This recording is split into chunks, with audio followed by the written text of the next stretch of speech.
work mainly with digenetic trematodes, with the flukes, the parasitic flukes, and most of my career for the last, since about 1968, has been with the echinostomatid flukes, more simply echinostomes. These are intestinal parasites that usually live in birds and mammals as well as adults, and they cycle through snails, and they have some economic significance because some of them are foodborne. People eat raw clams or raw snails or raw fishes and become infected. But more importantly, they serve as nice models for basic studies on the biology of parasites, particularly the biology of trematodes.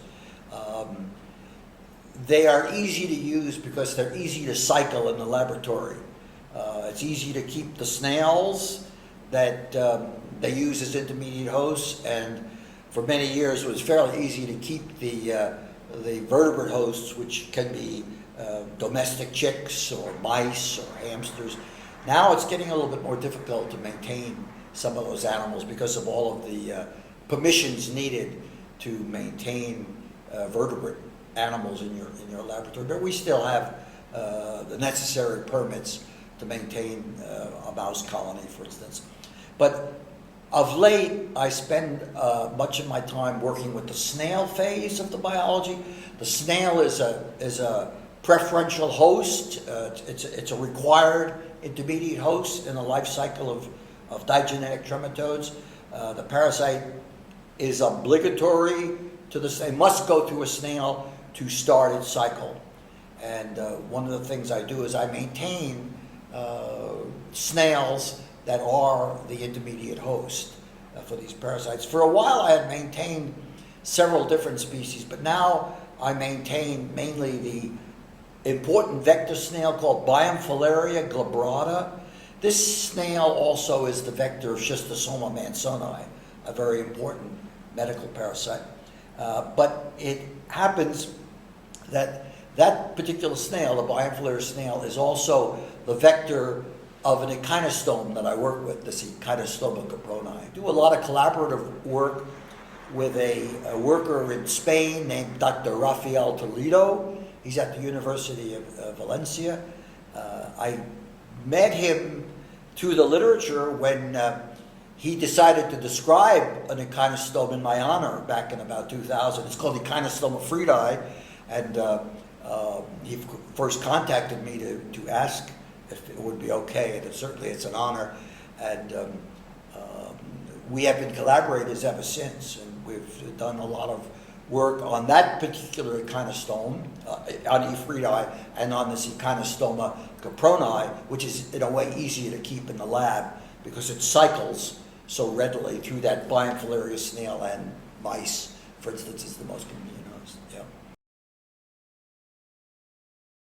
I think the problems to be solved are mainly how do we get a good handle on foodborne parasitosis, particularly foodborne trematodiasis? How do we control these types of foodborne infections? It's mainly an educational type problem. People eat raw food around the world, and they become infected with foodborne parasites, including echinostomes and many other foodborne parasites. So we often try to educate people.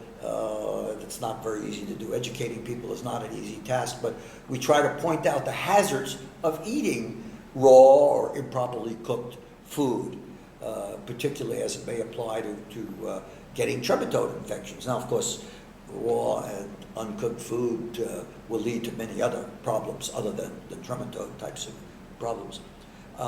So we've pushed hard to educate people, to make them more aware that they should be careful in terms of their food choices and not eat raw or improperly cooked food.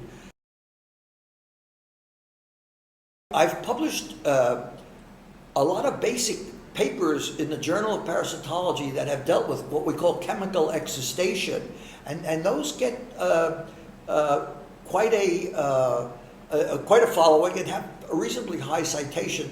I worked out methods by which, in a test tube, in vitro, you could get a parasite to come out of its cyst. The cyst stage is often referred to as the metasaccharial stage. It's about 150 micrometers in diameter, so that's pretty small. And it's the infective stage to the vertebrate host.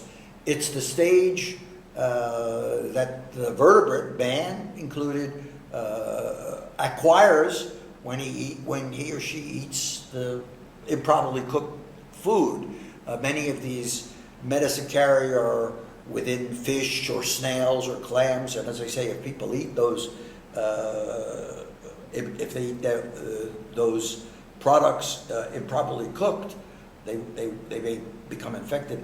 What I did is I worked out methods, chemical methods, which simulated some of the activities that went on in the gut of man or of an animal, and I developed good methods to chemically exist those organisms.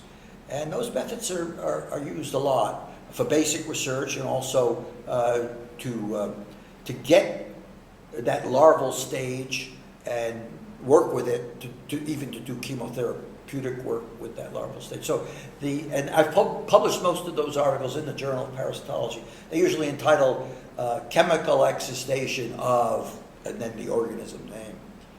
And my early studies with a man named Larry Penner, whom I mentioned in this review, were done on the biology of eye flukes, and those were all published in the Journal of Parasitology.